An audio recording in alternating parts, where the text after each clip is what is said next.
Unfortunately, an event that deeply shocked all of us occurred in recent days. On 25 December, an AZAL plane flying from Baku to Grozny crashed near the city of Aktau, Kazakhstan. We would like to know your thoughts on how subsequent developments unfolded.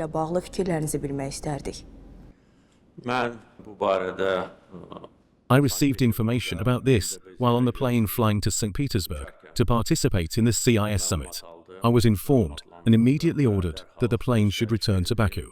As soon as I arrived in Baku, I held an operational meeting at the airport. While I was still on the way to Baku, a state commission was established on my instruction, and a delegation consisting of representatives of relevant agencies was immediately dispatched to the city of Aktau, because they had to start work immediately. First of all, they had to get acquainted with the condition of the plane's remains, conduct on-site observations, obtain video and photo footage, and present them to the public. Additionally, a group of Azerbaijani doctors was dispatched to Aktau, although the Kazakh side spared no effort to treat the wounded and provide them with medical care. At the same time, the Prosecutor General's Office of Azerbaijan started a criminal case on my instructions, and I know that similar steps were taken both in Kazakhstan and in Russia. Of course, work has begun on the initial theories. Of course, the final version will become clear after the black boxes have been examined. However, the initial theories are also quite reasonable and are based on facts. The facts indicate that the Azerbaijani civilian plane was damaged from the outside over Russian territory, near the city of Grozny, and almost lost control. We also know that means of electronic warfare put our plane out of control. This was the first impact on the plane. At the same time, as a result of fire from the ground, the tail of the plane was also severely damaged. Immediately, on the same day, our team captured this video footage from the city of Aktau and informed the public about it. The fact that the fuselage is riddled with holes indicates that the theory of the plane hitting a flock of birds, which was brought up by someone, is completely removed from the agenda. It is possible that when the plane was damaged, when it was hit, the pilot could have perceived it as a collision with birds, because it would probably never have occurred to anyone that our plane might be fired at from the ground while flying over a country friendly to us. Unfortunately, however, some circles in Russia preferred to put forward this theory. Another regrettable and surprising moment for us was that official Russian agencies put forward theories about the explosion of a gas cylinder on board the plane. In other words, this clearly showed that the Russian side wanted to cover up the issue, which of course is unbecoming of anyone. Of course, our plane was hit by accident. Of course, there can be no talk of a deliberate act of terror here. Therefore, admitting guilt, apologizing in a timely manner to Azerbaijan, which is considered a friendly country, and informing the public about this. These were measures and steps that should have been taken. Unfortunately, for the first 3 days, we heard nothing from Russia, except for some absurd theories.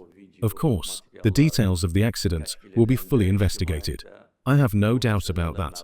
I must also note that Azerbaijan was in favor of a group of international experts engaging in this work from the very first day. The Russian side officially suggested to us that the Interstate Aviation Committee investigate this matter, but we categorically refused. The reason is clear, because it is no secret that this organization consists mostly of Russian officials and is headed by Russian citizens. Objectivity factors could not be fully ensured here. If we had seen fair and reasonable steps by Russia in the immediate aftermath of the accident, we probably would not have objected. But we saw that attempts to cover up the case were quite obvious. Therefore, we expressed this position in our close contacts, both to the Kazakh side and the Russian side. A working group consisting of international experts only should be established, and it was. There are representatives of the aircraft manufacturer, Embraer, those of relevant Brazilian agencies, representatives of Azerbaijan, Kazakhstan, and Russia, including the Interstate Aviation Committee, not in leading roles, but simply as members of the working group. Let me repeat, after the flight recorders have been opened, and we have obtained more detailed information, the full picture of what happened will be revealed, and many questions that still remain outstanding today will be clarified. For example, why couldn't the plane land in Grozny? To what extent did the means of radio-electronic warfare affect the plane's controls? What was the extent of consequences of the strike and the explosion in the vicinity of the plane? Because I must also state that attempts to deny obvious facts and pull the wool over people's eyes here are both nonsensical and absurd. because fortunately, thanks to the heroism of the crew, an incident occurred that allowed the plane to land. Even though it was an emergency landing, many of the passengers survived, and their testimonies are available. The injuries inflicted on the passengers and crew by the shrapnel that pierced the plane are also obvious. Attributing this to a flock of birds or to the explosion of a gas cylinder is both foolish and dishonest.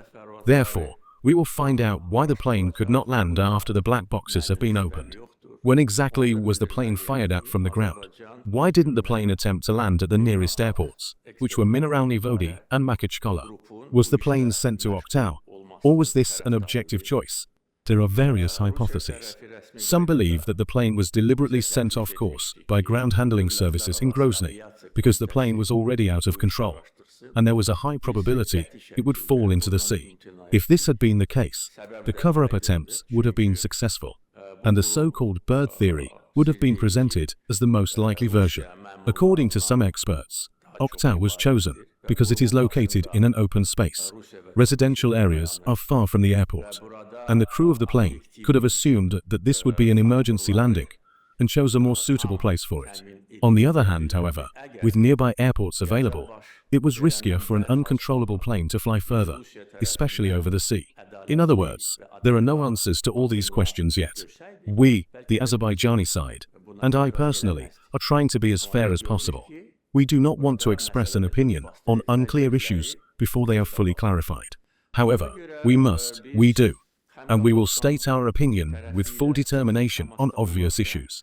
I said in my remarks here at the airport on the day of the accident that the Azerbaijani public will be regularly updated on this issue and on the progress of this investigation, and that it is.